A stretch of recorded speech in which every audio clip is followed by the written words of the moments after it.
خاموش.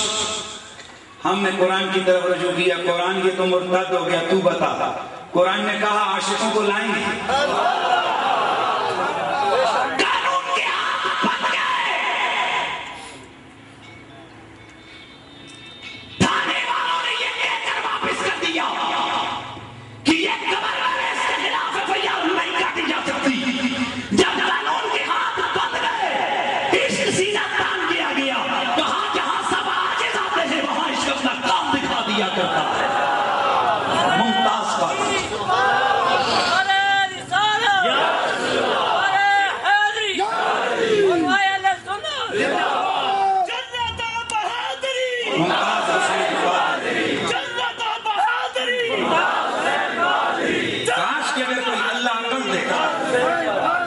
تو وہ اس گستاخ کی سائیڈیں اٹھانے والے آ کر دیکھیں.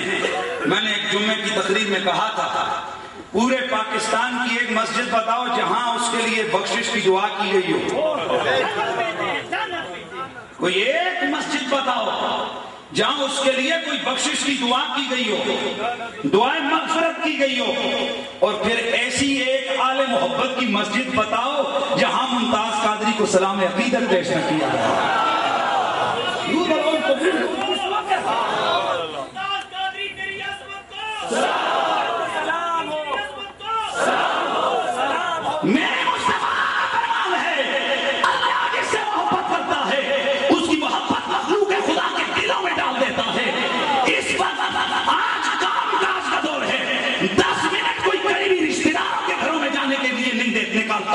یہ لوگ اتنی تعداد میں یہاں ہیں اور پھر جب عدالت نے غیر شرعی فیصلہ سنایا, سزائے موت قمر غازی کے لیے پورا ملک جام ہو گیا, مارکیٹیں بند ہو گئی, کاروبار بند ہو گئے, ہزاروں لوگ سڑکوں پہ نکلے. اللہ اکبر, نہ پیسہ کسی نے دیا, نہ سیاست کا کوئی معاملہ ہے, نہ سیٹ کا کوئی چکر ہے, نہ عہدے کی کوئی بات ہے. جو بھی نکلا ہے پوچھو کیوں نکلا ہے, کہتے یار ممتاز سے پیار ہی اتنا ہو گیا. یہ پیار کس نے ڈالا؟ یہ میرے مالک نے ڈالا ہے. یہ اس کی قبولیت کی دلیل ہے. کون ممتاز قادری؟ اور میں آپ کو بتاؤں, ہائے ہائے میرا اللہ ایسی ہستیوں کو نا خاص نگاہ قدرت میں ان کی تربیت فرماتا ہے. یہ غازی صاحب کے والد گرامی بیٹھے ہیں, میں نے غازی صاحب کے حالات زندگی کے حوالے سے کتاب ترتیب دے دی, انشاءاللہ ان قریب آ جائے گی. تو میں نے بچپن کے حالات ان سے پوچھے, یہ سامنے بیٹھے ہیں, تو آپ نے مجھے بتایا. میں آپ کو بتانا چاہتا ہوں ممتاز کون ہے. یہ بیٹھے فرماتے ہیں کہ ہمارے گھر میں ایک کمرہ ہے کہ جہاں ہم نماز پڑھتے ہیں. تو ممتاز قادری کی ولادت سے پہلے میرا معمول تھا کہ میں رات کو پچھلے ٹائم اٹھ کے نماز پڑھتا تھا. اور ایک بات یاد رکھا کرو, ممتاز کا بھی کمال ہے لیکن یہ اس رزق حلال کے لقموں کا کمال ہے کہ جو اس کے والد گرامی نے حلال کھا کے نا, حلال کما کے اپنے بچوں کی تربیت کی. اس لیے کہ ہمارے مجاہد اسلام ایک دن مانسیرہ میں انہوں نے بڑا زبردست ایک جملہ خطاب میں فرمایا. انہوں نے فرمایا حرام مال کی قربانی کبھی نہیں لگی. بات سمجھ آ رہی ہے؟ میں مزید پھیلانا نہیں چاہتا چونکہ ممتاز قادری کے ایشو پر سب لوگ اس وقت سارے جتنے کلمہ کو ہیں وہ سارے یک زباں ہیں. پر اتنا سمجھانا چاہتا ہوں کہ رب کی بارگاہ میں قربانی جو ہے نا حرام مال, اونچا بولے یار, حرام مال نہیں لگتا. تو غازی صاحب کے والد گرامی جناب محترم ملک بشیر حسین صاحب, آپ نے مجھے بتایا کہ میں ایک رات کو نماز پڑھ کے باہر نکلا,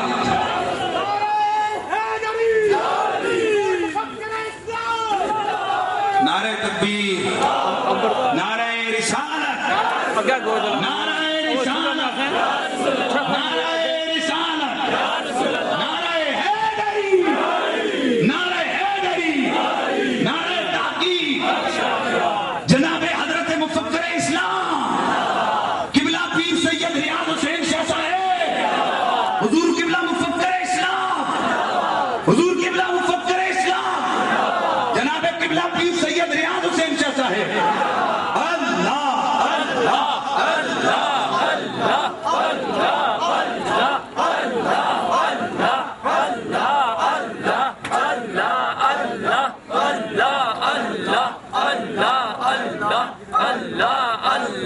اللہ اللہ اللہ اللہ اللہ اللہ. تشریف رکھیے.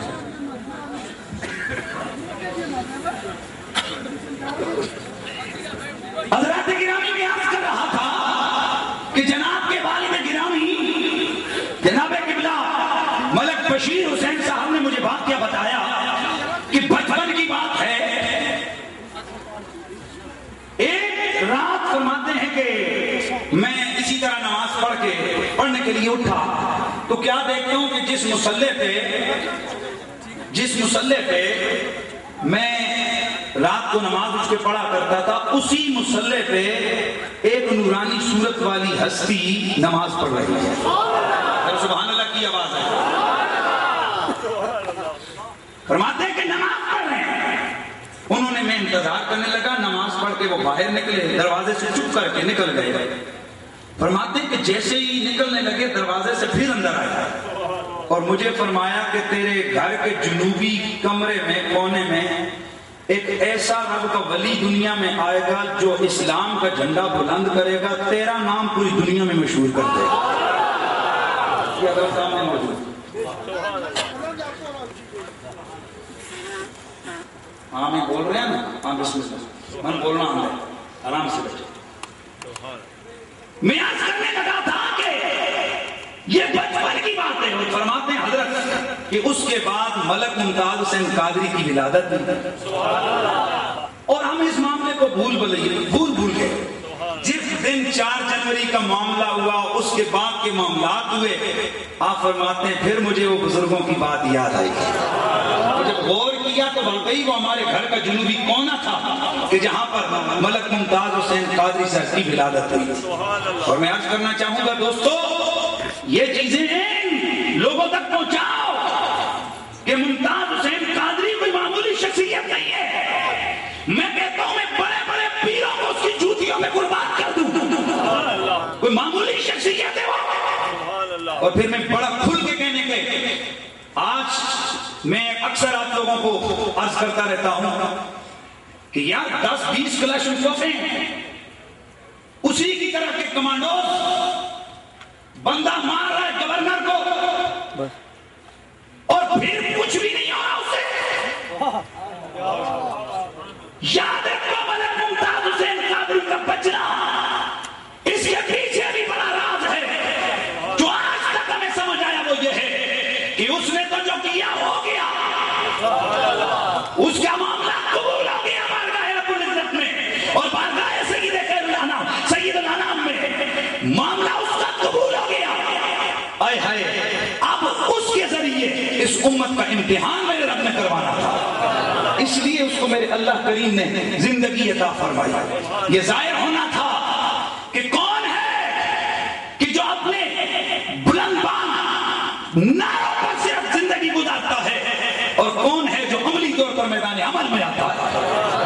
اور میں خراج عقیدت پیش کرتا ہوں اور آپ کو پتہ ہونا چاہیے میں چپلوس بندہ نہیں ہوں. مجھے پتہ ہے ان آستانوں کا بھی معذرت کے ساتھ یہ مدانت چھوڑو. وہ پیر کیا وہ آستانہ کیا کہ جو سارا زندگی ساری حرام خوریاں کرے, نبی کے نام کے کھائے, نبی